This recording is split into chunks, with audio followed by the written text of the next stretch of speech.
Today on the show, we have the House of Mouse headlines brought to you by LaughingPlace.com, your up-to-date resource for the latest Disney news every day of the week. This episode is being released on October 18th, 2023, and here's what's been going on in the world of Disney recently. Price hikes at the parks, the impending return of anytime park hopping at Walt Disney World, additions to Genie Plus at the Disneyland Resort, and more. Hear the latest news from the Walt Disney Company in today's House of Mouse headlines. New droid visitors to Batuu have been spotted as Imagineers hosted a one-day playtest with new interactive droids at Galaxy's Edge in Disneyland. The droids have the ability to imitate artistic motion, allowing them to emote and even learn to dance. But don't get on their bad side though, because if they get angry, their eyes might just turn red. Although this was apparently a limited playtest, you never know, we may see these droids again in the future. A popular character has returned to Avengers Campus at Disney California Adventure, alongside someone who's quickly becoming a fan favorite.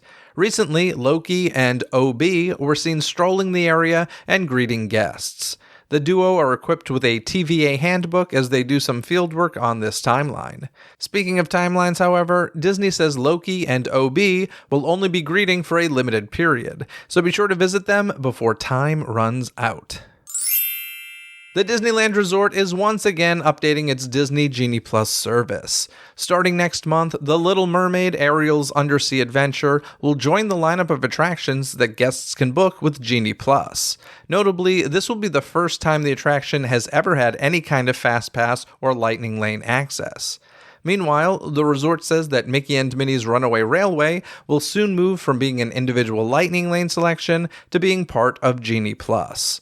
When this happens, it'll mean that Rise of the Resistance will again be the only individual Lightning Lane attraction at Disneyland Park, while Radiator Springs Racers remains the only individual Lightning Lane at DCA. At the time of recording, Disney has not announced exact dates for these changes, but be sure to keep an eye out if you're headed to the parks. The Disneyland Resort has announced a new kids ticket offer that will allow guests to purchase a child's ticket for as low as $50 per child per day. Beginning October 24th, guests can purchase a discounted child's ticket and choose from 1, 2, or 3-day park tickets, with upgrades such as Park Hopper tickets or Disney Genie Plus service also available to add on. These limited-time child tickets will be valid for use between January 8th and March 10th, 2024. While Disney has teased the as low as $50 pricing, more information about this upcoming ticket offer will be made available on October 24th when they go on sale. Disneyland Magic Key holders will soon have an easy way to discover all their exclusive extras and experiences with Magic Key Extras unlocked. For example, Disney has announced that new magic will be launching soon, including a preview of a festive Disney PhotoPass magic shot and a complimentary holiday tote bag coming in November while supplies last. Plus, another Magic Key popcorn bucket with $1.75 refills for a limited time will be available for purchase starting in January. To learn more, visit the Magic Key Extras Unlocked section on Disneyland.com or the Magic Key portal in the Disneyland app. Disneyland Resort guests will now be able to view the theme park reservation calendar, purchase dated tickets, and book visits for dates up to 180 days in advance. Prior to this, the reservation calendar only shows roughly 3 months in advance. The change will allow guests to have greater visibility into the theme park ticket options, including finding select Tier 0 days with tickets priced at $104 per day. As a reminder, theme park reservations are still required at the Disneyland Resort, but at least you'll now be able to book them further in advance. As the downtown Disney district continues to transform, Disneyland Resort has announced more distinctive dining and an entertainment setting coming to the area. First, the Parkside Market will offer a collection of diverse culinary concepts that will live under one roof at the district's west end. The all-new location will be home to Korean-forward fast casual eatery Soul Sister, as well as Sip and Sonder, Gigi's Chicken Shop, and a yet-to-be-named alfresco second-story bar. These new options will join previously announced offerings including Din Tai Fung, Paseo and Centrico, and Porto's Bakery and Cafe. Meanwhile, later this year, the West End will welcome a new stage and lawn for special events, activities, and entertainment. The lively outdoor space will be landmarked by a new sculptural tower designed by Nicholas Smith. Per usual, no specific dates or timeframes for these projects have been formally announced, so stay tuned. Prices for single-day tickets, Magic Keys, parking, and Disney Genie Plus are on the rise at the Disneyland Resort. First, ticket prices are rising nearly across the board, with some tickets increasing more than 15%. Although the aforementioned Tier 0 one-day tickets will remain at $104, Tier 1 tickets will go to $119. Additionally, Tier 6 one-day tickets, which are reserved for the park's busiest days, will now be $194. The option to park hop between Disneyland and Disney California Adventure will see increases for 2-day tickets and up, rising between $5 and $15 depending on the length of the ticket. Magic Keys are also increasing, with the lowest tier, the Imagine Key, rising $50 from $449 to $499. The Enchant Key and Believe Keys are being inflated by $150, bringing their prices to $849 and $1,249 respectively. And finally, the top tier Inspire Key is seeing an increase of $50 for a new total of $1,649. As for Genie Plus, the pre-purchase price is climbing $5 to reach $30 per person per day. If buying it day of, the price will now start at $30 per person per day, but will vary.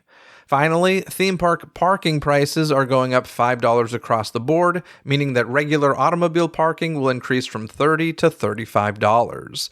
The same goes for parking at the Disneyland Resort hotels, with per-night parking jumping from $35 to $40. Regarding the changes, a Disney spokesperson said, quote, "We are constantly adding new, innovative attractions and entertainment to our parks, and with our broad array of pricing options, the value of a theme park visit is reflected in the unique experiences that only Disney can offer." Prices are also going up at Walt Disney World. For annual passes, the new prices are $30 to $50 higher than before, with the top tier Incredipass now costing $1,449. While Walt Disney World's date-based theme park tickets are not increasing at this time, other costs across the parks have seen hikes. This includes parking, which is now $30 per vehicle. Guests may also notice price adjustments on several food items, so brace yourself and your wallet. In some good news from Walt Disney World, guests will once again be able to park hop whenever they like. Beginning January 9th, 2024, guests with a ticket with park hopper benefits or an annual pass will be able to visit another theme park at any time of day during park hours. Previously, since returning in 2021, park hopper access has only been available after 2 p.m. each day. As a reminder, on days when theme park reservations are required for annual pass holders and certain non-dated tickets, these guests will still need to visit the park they made the reservation for before hopping. On that note, previously announced Good to Go days are now expected to begin sometime in January.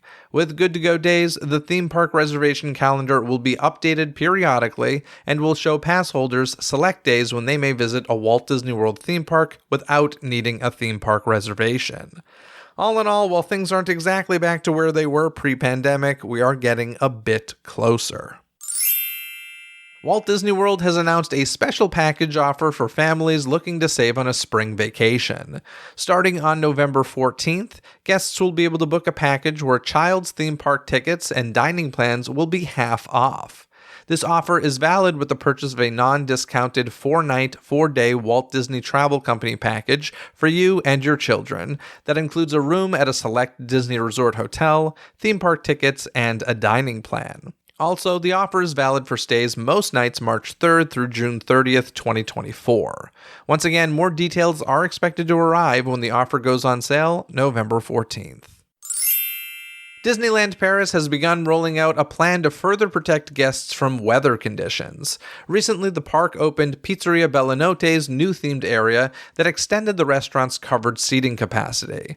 Similarly, the transformation of the Fuente del Oro Restaurante and Casa de Coco Restaurante de Familia was designed in the same vein. Meanwhile, on Main Street USA, Casey's Corner will soon welcome a new Victorian-inspired covered terrace, and at Walt Disney Studios Park, the Twilight Zone Tower of Terror will see updates to its outdoor queue. Other longer-term projects are already in the design phase for implementation in the coming years, such as a future redesign of Peter Pan's flight queue and more. In a statement about these efforts, the resort's Director of Creative Development, Robin Reardon, said, "We're constantly rethinking our guest experiences and looking for concrete solutions to enhance the magic of our parks.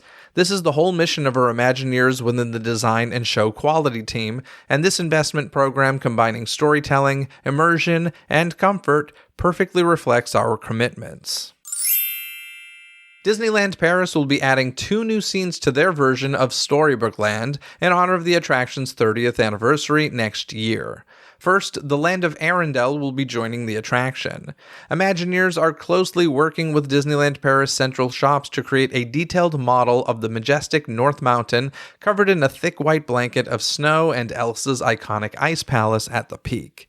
Guests will even be able to spot Anna, Elsa, Olaf, Kristoff, and Sven on their way to Wandering Oaken's trading post. This new scene will likely replace the current Peter and the Wolf model. Also being added is a scene featuring the 100-acre wood, home to Winnie the Pooh and friends. These new additions, as well as a complete refurbishment of the attraction, will take place over the course of next year. Disney Cruise Line has announced the newest Broadway-style stage show that will debut on the Disney Treasure in late 2024, The Tale of Moana. This new show will join the lineup of fan-favorite shows set to return on the ship, including Beauty and the Beast and Disney Seas the Adventure. The Tale of Moana will bring the adventurous journey of the character and follow her as she embarks on a harrowing quest to save her island after she's chosen by the ocean to restore the heart of Te-Fiti. Disney Cruise Line casting directors will soon be on the hunt for performers looking to take on the role of a lifetime on board the Disney Treasure. Those interested in seeing how far they'll go and auditioning for The Tale of Moana can find more information on DisneyAuditions.com. The Disney Treasure will set sail on its maiden voyage on December 21st, 2024. Ravensburger has announced that the Disney Lorcana Trading Card Game will be available in 10 new countries in 2024. Illumineers in Spain, Portugal, Sweden, Norway, Finland, Denmark, Czech Republic, Slovakia, Poland, and Mexico will be able to answer the call starting with the release of the third set in early 2024. These territories effectively doubled the global availability of Disney Lorcana Trading Card Game, which originally launched in the US, Canada, United Kingdom, Ireland, France, Italy, Germany, Austria, Switzerland, Belgium, the Netherlands, and Luxembourg earlier this year. As previously announced, Ravensburger is currently reprinting the first chapter of Lorcana to meet demand, and the second installment, Rise of the Floodborn, is set for wide release this December. Following the vote from Marvel Studios' VFX workers to unionize, Walt Disney Pictures' in-house VFX artists have also unanimously voted to unionize as well. These in-house artists have worked on some of Disney's recent live-action adaptations and are demanding fair compensation for all hours worked, adequate health care, retirement benefits, and more, generally the same rights and protections afforded to their unionized co-workers who are already represented by IATSE. Mac Robinson, a VFX senior coordinator, remarked on the historic nature of the vote, saying, "For so long we've wanted the same protections as everyone else, but there was no hope in sight. Winning this election was a long fight, but I'm proud to say it's been won by each and every VFX worker wanting a brighter, sustainable future." Additionally, IATSE VFX organizer Mark Patch said, "Today's unanimous victory shows that VFX workers everywhere have a clear path to winning a meaningful say about their working conditions and quality of life. We'll be continuing our work to win a great contract, but we need to bring every studio and vendor in line to bring those union standards to all VFX workers." Now, Kyle and I are both traveling at the moment, making it hard to align our schedules, but don't worry, Kyle will be back for the next House of Mouse headlines. To read more about any and all of the stories you've heard here today, simply visit the show notes link in this episode's description. You've heard the news, and now I want to hear what you have to say about it. What do you think about the park pricing changes? Will it affect how often you visit or whether or not you renew? Share your thoughts on that or any other topics mentioned in today's episode. Call 818-860-2569 and you may just hear yourself on a future episode of Disney Coast to Coast.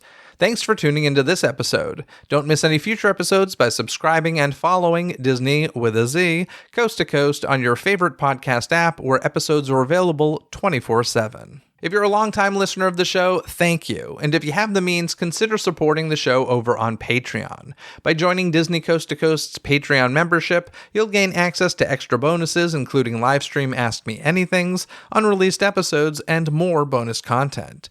Take a look at all that's available by clicking the Patreon link in this episode's description, and thank you for considering.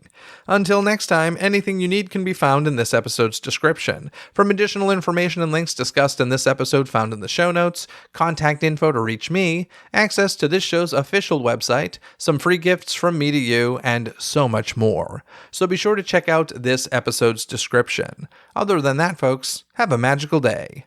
Bye!